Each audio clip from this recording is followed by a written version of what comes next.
Hello friends, मैं हूँ रेखा सिंह। स्वागत करती हूँ आपका आपके अपने YouTube channel KR studies hub पर। गाइस, 64th बीपीएससी इंटरव्यू और 65th बीपीएससी मेंस के लिए आज एक बेहद इंपॉर्टेंट टॉपिक मैं आपके साथ शेयर करना चाहती हूँ, क्रिमिनलाइजेशन इन पॉलिटिक्स। देखिए, बिहार में अभी इलेक्शन है आपके नवंबर में, ठीक है। सुप्रीम कोर्ट का एक डिसीजन आया था फरवरी 2020 में, जिसमें राजनीति का जो अपराधीकरण है उसको रोकने के लिए डिसीजन आया था। तो इस डिसीजन के बाद जो पहले इलेक्शन है वो बिहार में होने जा रहे हैं, असेंबली इलेक्शन। तो उन असेंबली इलेक्शंस में बिहार में क्या असर पड़ेगा उसको देखेंगे।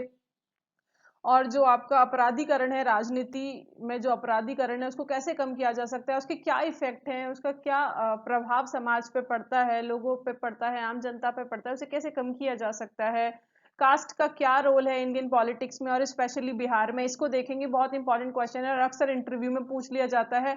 और ये आपका पॉलिटी का जो सेक्शन है जीएस पेपर 2 में, वहां पे भी ये पूछा जाता है। फाइन। जीएस पेपर 2 के सेक्शन 1 में जहाँ पे पॉलिटी आपकी आती है, तो वहां पे रोल ऑफ कास्ट पूछ लिया जाता है कभी कभी in Indian politics and special reference to the Bihar. तो ध्यान से समझिएगा इस टॉपिक को गाइस। फाइन। वीडियो को लास्ट तक जरूर देखिएगा ताकि आपको क्लियर हो जाए टॉपिक। देखिए गाइस, क्रिमिनलाइजेशन इन पॉलिटिक्स, राजनीति में अपराधीकरण। फाइन। हिंदी वाले कैंडिडेट्स को भी आई थिंक कोई दिक्कत नहीं होगी क्योंकि मैं हिंदी में ही डिक्टेट करती हूँ। अपकमिंग बिहार इलेक्शंस इन अक्टूबर 2020। देखिए, अक्टूबर 2020 में बिहार में इलेक्शंस होने हैं और इलेक्शन कमीशन ने डिक्लेयर कर दिया है कि ड्यू डेट पर ही इलेक्शंस होंगे बिहार में। उसके लिए पूरा इंतजाम किया जा रहा है। Will be the first election. ये देखिए, पहले इलेक्शन होंगे where the supreme court decision, जहां पर सुप्रीम कोर्ट का डिसीजन जो फरवरी 2020 में दिया गया था वो इम्प्लीमेंट होगा। पहले ही असेंबली इलेक्शन होंगे विधानसभा के। That requires political parties to publish. देखिए, इस डिसीजन के थ्रू क्या कहा गया था, सुप्रीम कोर्ट का ये डिसीजन आपका देखिए जुडिशियल एक्टिविज्म के तहत लाया गया है एक तरह से, और इसके लिए पीआईएल भी दाखिल की गई थी। फाइन। देखिए, ये काम आपका पार्लियामेंट का है कि जो आपका क्रिमिनलाइजेशन है, जो अपराधीकरण हो रहा है राजनीति में, उसको रोके। बट पार्लियामेंट उस पर ध्यान नहीं दे रही है।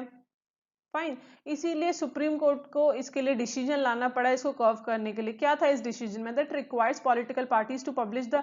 देखिए, अब जब भी किसी भी कैंडिडेट को फील्ड में उतारा जाएगा इलेक्शन के लिए, तो उसके अगर उसकी कोई क्रिमिनल हिस्ट्री है तो वो पब्लिश करनी होगी। पार्टी को बताना होगा कि कोई अपराधी इसका इतिहास है, ठीक है। तो वो बताना होगा for the elections along with the reasons, और रीजंस भी बताने होंगे कि इसको क्यों, सस्पेक्टेड क्रिमिनल अगर ये है तो इसको क्यों खड़ा किया जा रहा है इलेक्शंस में, ठीक है।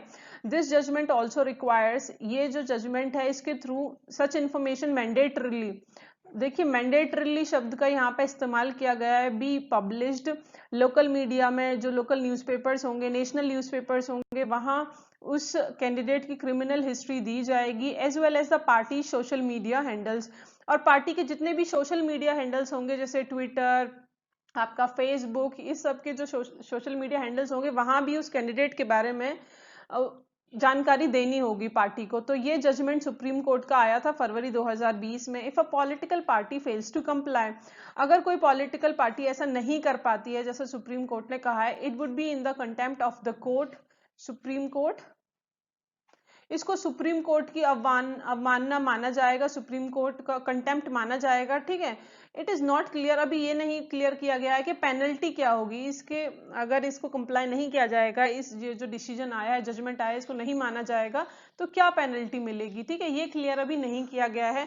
तो ये डिसीजन बेहद इंपॉर्टेंट हो जाता है क्योंकि बिहार में देखिए अभी इलेक्शंस होने हैं। फाइन। तो ये डिसीजन सबसे पहले बिहार में ही इंप्लीमेंट होगा। देखिए गाइस, ये जो रोल ऑफ आपका कास्ट है, कास्ट का जो रोल है इलेक्शंस में, क्रिमिनलाइजेशन जो है, अपराधीकरण जो बढ़ रहा है राजनीति में, इस सब के बहुत सारे नेगेटिव इफेक्ट्स हैं। फाइन। तो why did the supreme court pass such an order? Supreme court को ऐसा ऑर्डर पास करने की जरूरत क्यों पड़ी, क्यों ऐसा ऑर्डर पास किया गया है? तो क्यों किया गया है आइए देख लेते हैं एक बार, ठीक है। The judgment notes that, the judgment में बताया गया, जजमेंट इन 2004 की बात करें, 2004 में जो इलेक्शन हुए थे पार्लियामेंट के, लोकसभा के, उसमें 24% जो मेंबर्स थे, members of the parliament had criminal cases. उनके खिलाफ क्रिमिनल केसेस चल रहे थे 24% कैंडिडेट्स के खिलाफ pending against them. It shoot up. अगर वही 2009 की बात करें तो ये जो केसेस थे 30% हो गए, और 2014 में 34% जो कैंडिडेट थे, 34% जो कैंडिडेट्स थे उनके उनके खिलाफ क्रिमिनल केसेस डिफरेंट कोर्ट्स में चल रहे थे। फाइन। अगर 2019 के इलेक्शंस की बात करें, जो आपके पार्लियामेंट के इलेक्शन हुए थे, लोकसभा के जो इलेक्शंस हुए थे, उसमें 43% of the MPs, member of parliaments, 43% member of parliament के पर क्रिमिनल केसेस चल रहे थे, डिफरेंट कोर्ट्स में पेंडिंग थे। तो देखिए, अगर ये जो इतने परसेंट में अपराधी जिन पे केस, आपराधिक मामले जिन पे चल रहे हैं, और वो चुन के जाएंगे पार्लियामेंट में, मेंबर ऑफ पार्लियामेंट बन जाएंगे, तो देखिए जो लॉ ब्रेकर्स हैं वो लॉ मेकर्स बन जाएंगे। जो लॉ तोड़ रहे हैं, किसी पे मर्डर का चार्ज है, किसी पे रेप का चार्ज है, किसी पे सेक्सुअल असॉल्ट, डिफरेंट टाइप्स के चार्जेस हैं, किसी पे डकॉइटी, किसी पे एक्सटॉर्शन का चार्ज है, डिफरेंट टाइप्स के। जब लॉ ब्रेकर्स लॉ मेकर्स बन जाएंगे, तो आपको लगता है कि आपके लिए वो ऐसे कानून बनाएंगे, ऐसे सुदृढ़ कानून बनाएंगे जो आगे जाके लोगों का भला करें? क्योंकि ये तो खुद किसी मर्डर के चार्ज में है, और ये यहाँ पे एमपी बन के आ गए। 43% 2003 में ऐसे लोग चुनकर आए थे, 43% जिन पे क्रिमिनल केसेस चल रहे थे। तो देखिए, जिस कंट्री में इतने सारे जो लॉ ब्रेकर्स हैं वो लॉ मेकर्स बन जाएंगे, तो मुझे नहीं लगता, या फिर किसी और को, सुप्रीम कोर्ट को भी ये नहीं लगता कि ऐसे लोग समाज के लिए फिर अच्छे कानून का गठन कर पाएंगे। तो इसीलिए ये ऑर्डर पास किया गया है। ये एक सीरियस मैटर है, सीरियस मैटर ऑफ कंसर्न है, जिसको कंसिडर करना चाहिए। फाइन। उसके बाद देखते हैं गाइज रीजंस, क्या कारण है क्रिमिनलाइजेशन के, राजनीति में अपराधीकरण हो ही क्यों रहा है। ठीक है, क्या प्रमुख कारण है? देखिए, सबसे पहले है lack of political will. Political will, राजनीतिज्ञों का जो विल है, ठीक है, इच्छा शक्ति है, वो नहीं है इस अपराधीकरण को कम करने के लिए। What ever progress made in curving, देखिए जो भी प्रोग्रेस हमें देखने को मिल रही है अपराधीकरण को कम करने के लिए राजनीति में, वो या तो सुप्रीम कोर्ट के जरिए हमें दिख रही है, या तो इलेक्शन कमीशन के जरिए दिख रही है। ठीक है, जबकि ये किसकी रिस्पॉन्सिबिलिटी बनती है? राजनीति में अपराधीकरण को कम करने की पार्लियामेंट की रिस्पॉन्सिबिलिटी बनती है।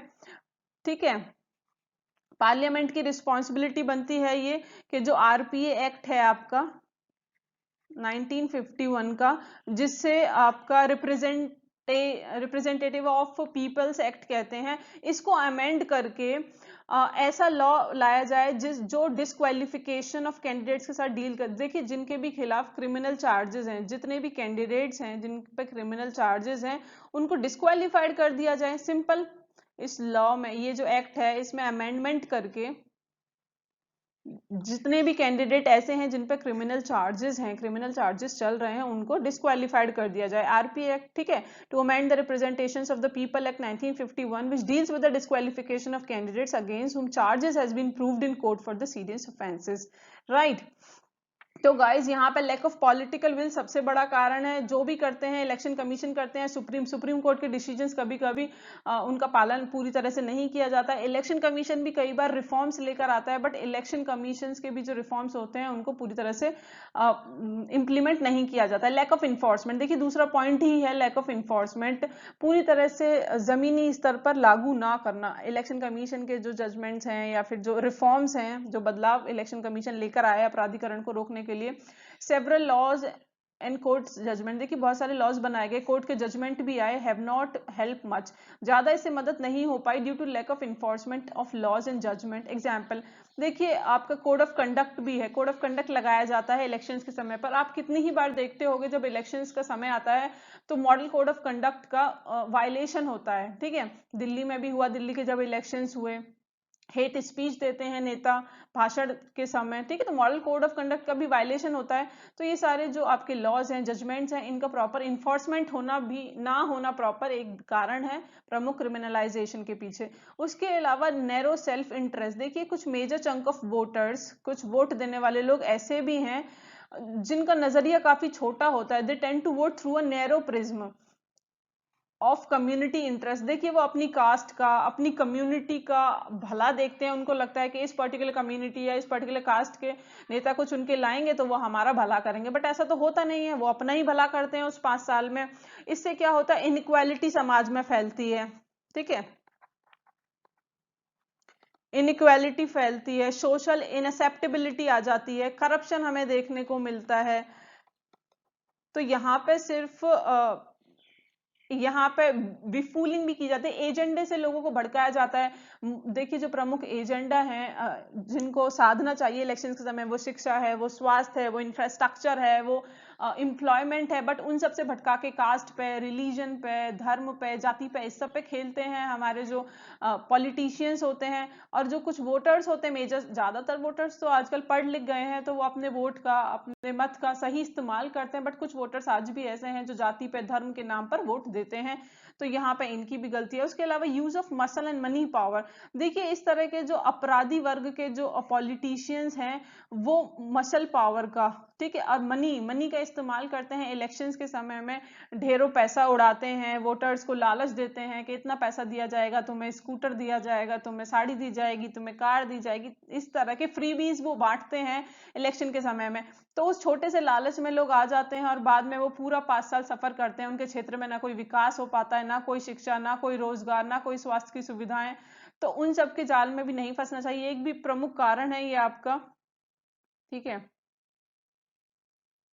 उसके अलावा voters left with no option. कभी कभी क्या होता है, एक ही कॉन्स्टिट्यूएंसी से 3 लोग खड़े हैं और तीनों पे ही अपराधी जो क्रिमिनल चार्जेस हैं वो लगे हुए हैं, उनके खिलाफ जो केसेस हैं वो पेंडिंग है डिफरेंट कोर्ट्स में। तो कभी कभी वोटर्स के पास कोई ऑप्शन ही नहीं बचता। For the all the competitive candidates have criminal records. जितने भी कैंडिडेट्स खड़े होते हैं उनके सबके खिलाफ क्रिमिनल रिकॉर्ड्स होते हैं। तो कभी कभी कोई ऑप्शन भी नहीं बचता। जब भी रीजंस पूछे जाएं तो आप देखिए तर्क से बात कीजिए, एकदम सटीक बात बताइए कि सबसे पहले लैक ऑफ पॉलिटिकल विल है, क्योंकि अनसेड अंडरस्टैंडिंग हमें नजर आती है अमंग द पॉलिटिकल पार्लियामेंट, ठीक है, टू मेक स्ट्रॉन्ग लॉज नहीं बना पा रही है हमारी parliament to curb the criminalisation of politics. जैसा कि हमें 2019 में ही देखने को मिला कि 43% कैंडिडेट्स मेंबर ऑफ पार्लियामेंट ऐसे बने जिनके खिलाफ क्रिमिनल केसेस डिफरेंट कोर्ट्स में चल रहे थे। ओके, उसके अलावा लैक ऑफ इन्फोर्समेंट है, जो कड़ी से पालन ना करना, जो भी डिफरेंट कानून है, लॉज हैं, जो जजमेंट है, जो आदेश हैं सुप्रीम कोर्ट के, उनका पालन ना करना। नैरो सेल्फ इंटरेस्ट, वोटर्स का भी कभी सेल्फ इंटरेस्ट नैरो हो जाता है, छोटा हो जाता है। Use of muscle and money power. उसके अलावा वोटर्स पे भी कभी ऑप्शंस नहीं बचते हैं, क्योंकि पता चला 3 कैंडिडेट खड़े हैं, 4 कैंडिडेट खड़े हैं, 4 डिफरेंट पार्टी से, चारों पर ही आपराधिक मामले चल रहे हैं, पेंडिंग है कोर्ट्स में, ठीक है। उसके बाद गाइस देखते हैं इफेक्ट, क्या प्रभाव पड़ता है अगर राजनीति में अपराधीकरण है, तो इससे कौन कौन प्रभावित हो रहा है, देखिए इसको एक बार समझ लेते हैं, बोर्ड मेंबर्स कई बार पूछ लेते हैं और मेंस में भी एक क्वेश्चन आता है गाइस, तो अच्छे से आपको मैंने नोट्स भी यहाँ पे प्रोवाइड करा दे रही हूँ। Affecting good governance. सबसे पहले तो देखिए गाइस, आपको गवर्नेंस और गुड गवर्नेंस में फर्क होना चाहिए। गवर्नेंस का मतलब होता है आपका शासन एक तरह से, और गुड गवर्नेंस का मतलब होता है सुशासन, ठीक है।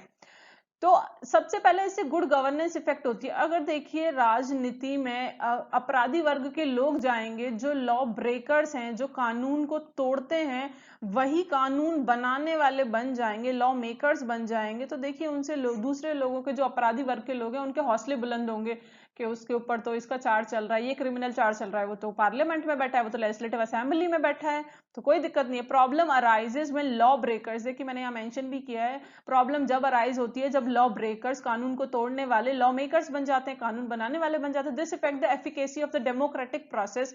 देखिए इससे जो हमारा लोकतंत्र है, डेमोक्रेटिक प्रोसेस है, डिलीवरिंग गुड गवर्नेंस, सुशासन प्राप्त कराने में वो प्रभावित होता है। देखिए जो सरकार की जो नीतियां हैं, जो प्लान्स हैं, पॉलिसीज हैं, उनको कौन इंप्लीमेंट करता है ग्रास रूट लेवल पर?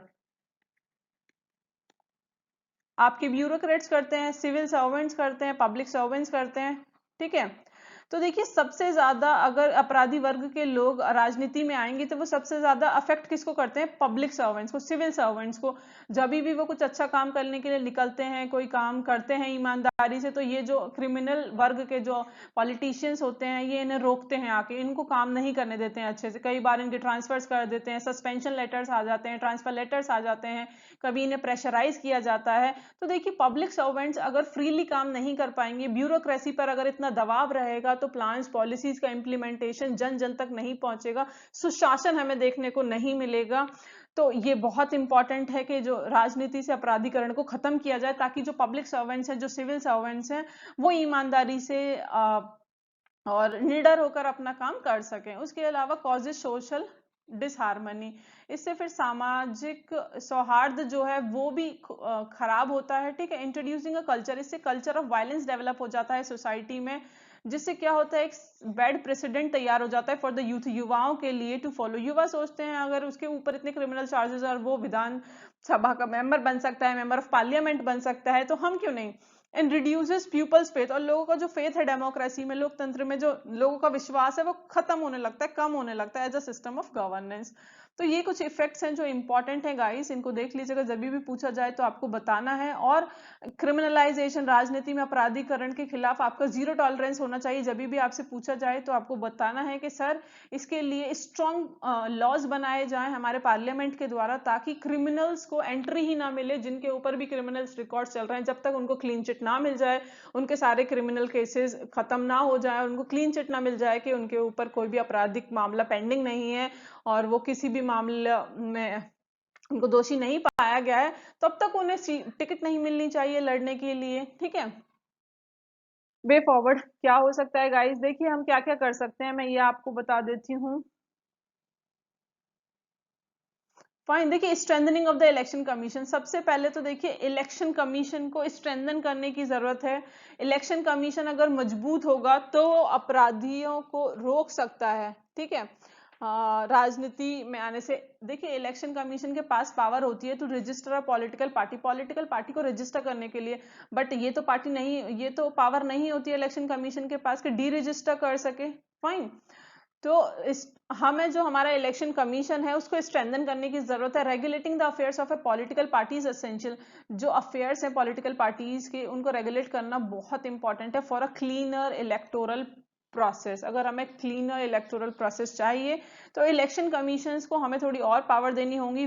बिहेवियरल चेंज की भी यहाँ पे जरूरत है। Voters need to be vigilant, voters को जो वोट दे रहे हैं, अपने मत का इस्तेमाल कर रहे हैं, उनको बहुत सतर्क रहना चाहिए about the miss use of money. उनको जो मनी दी जा रही है इलेक्शन के समय, जो गिफ्ट दिए जा रहे हैं, जो पैसा दिया जा रहा है, जो इंड्यूसमेंट, जो लालच दिया जा रहा है, जो अलॉरमेंट दिया जा रहा है इलेक्शन के समय में, वो उनको नहीं लेना है।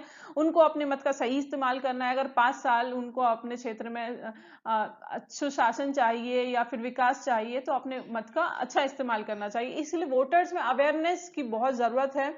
बैनिंग, उसके अलावा देखिए बैन कर देना चाहिए जो इंडियन कोर्ट्स हैं। Indian courts must now seriously consider banning peoples, जो भारतीय हमारी जो कोर्ट्स हैं उनको सीरियसली इस मामले को कंसिडर करना चाहिए। द बैनिंग ऑफ पीपल, उन लोगों को बैन कर देना चाहिए accusing with the serial criminal charges, इन पर रेप के चार्जेस हैं, मर्डर के चार्जेस हैं, इस तरह के जो चार्जेस हैं जिन कैंडिडेट्स के ऊपर, उनको इलेक्शंस में कंटेस्ट ही नहीं कर देना चाहिए। उन्हें इलेक्शन लड़ना ही नहीं, चुनाव लड़ने ही नहीं देना चाहिए। ना वो चुनाव लड़ेंगे, ना वो चुन के जाएंगे। ठीक है, तो इस तरह से बैन कर देना चाहिए ऐसे कैंडिडेट्स को। This judgment is a good step, आप कह सकते हो कि ये जो स्टेप है, आपसे पूछा जा सकता है कि इस स्टेप को आप कैसे देखते हो, सुप्रीम कोर्ट का जो स्टेप आया है उसको आप कैसे देखते हो, तो आप बता सकते हो sir it is in good step in the right direction for making Indian elections more free and fair. इससे जो इंडियन इलेक्शंस हैं वो ज्यादा फ्री एंड फेयर हमें नजर आएंगे, और ये एक अच्छा कदम है, एक अच्छा कदम दिख रहा है। This judgment is a good step in the right direction.